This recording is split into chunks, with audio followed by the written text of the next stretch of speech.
मैं African union के अध्यक्ष को G20 के स्थायी सदस्य के रूप में अपना स्थान ग्रहण करने के लिए आमंत्रित करता हूं। अफ्रीकन यूनियन को दुनिया भर की 20 सबसे बड़ी अर्थव्यवस्थाओं के समूह G20 की परमानेंट मेंबरशिप दी गई। ये घोषणा G20 शिखर सम्मेलन के उद्घाटन के दौरान प्रधानमंत्री नरेंद्र मोदी ने की।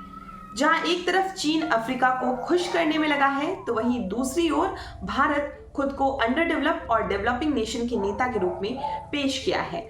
भारत का अफ्रीकन यूनियन को G20 में शामिल करने के पीछे मकसद क्या है, क्या इसकी शुरुआत अभी हुई है, सब कुछ विस्तार से बात करते हैं। नमस्कार, मैं हूं मैत्रेयी। भारत ने अफ्रीकी संघ को G20 के सदस्य के रूप में शामिल करने की कवायद इस साल जून में शुरू कर दी थी। 55 देशों का प्रतिनिधित्व करने वाले इस समूह को नए सदस्य के रूप में शामिल करने के लिए पीएम मोदी ने G20 नेताओं को पत्र लिखकर प्रस्ताव दिया था कि अफ्रीकी संघ को G20 के आगामी दिल्ली शिखर समारोह में पूर्ण सदस्यता दी जाए।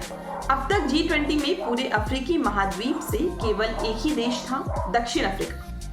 ऐसा नहीं है कि भारत अफ्रीकन यूनियन को शामिल करने की कवायद अभी शुरू किया हो। सोर्सेज का कहना है कि इसकी चर्चा सबसे पहले जनवरी में voice of the global south शिखर सम्मेलन के बाद शुरू हुआ था, जिसमें अफ्रीकन कॉन्टिनेंट के 55 देशों में से अधिकांश ने भाग लिया था। चर्चा यूथोपिया के अदीस अबाबा में आगे बढ़ाई गई, जहां अफ्रीकन यूनियन का हेडक्वार्टर है। 2015 में भारत ने बड़ी धूमधाम से नई दिल्ली में भारत अफ्रीका शिखर सम्मेलन की मेजबानी की थी। दर्जनों अफ्रीकी नेता इसमें हिस्सा लिए थे।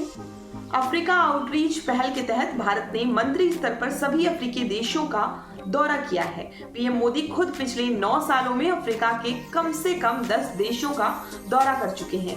पीएम मोदी ने इस साल की शुरुआत में रिपब्लिक डे के मौके पर इजिप्ट के राष्ट्रपति अब्देल फतह अल सीसी की मेजबानी की थी।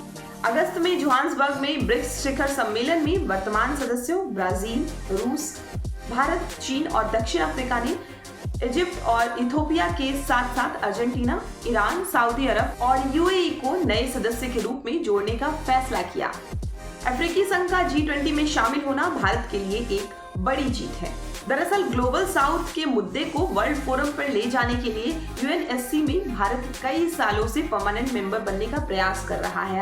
भारत की UNSC की स्थायी सदस्यता के लिए ये स्टेप अहम माना जा रहा है, क्योंकि अकेले अफ्रीका के पास 55 वोट हैं। ऐसे में अफ्रीकन यूनियन का समर्थन भारत की राह को आसान करेगा।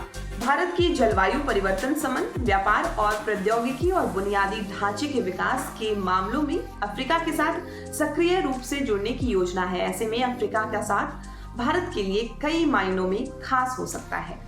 अफ्रीकन यूनियन के G20 में शामिल होने के बाद अब इसका नाम बदलकर G21 हो सकता है। इसकी कवायद शुरू हो चुकी है। आज के लिए इतना ही। बहुत शुक्रिया।